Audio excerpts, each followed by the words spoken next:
В одном интервью Билла Гейтса спросили: «Есть ли в мире кто-то богаче вас?» Билл Гейтс рассказал одну историю. «Когда я еще не был ни богат, ни знаменит, я хотел купить газету в аэропорту Нью-Йорка, но у меня не хватило денег. Продавец отдал мне газету бесплатно. Спустя несколько лет я снова оказался в том же аэропорту и начал искать того продавца.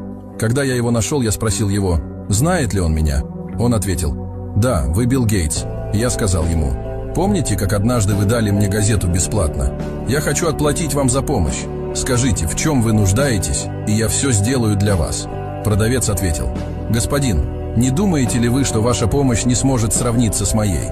Я спросил его: «Почему?»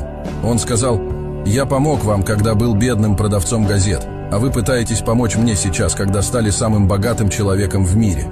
В тот день я понял, что продавец газет богаче меня, потому что он не стал ждать, пока разбогатеет, чтобы кому-то помочь.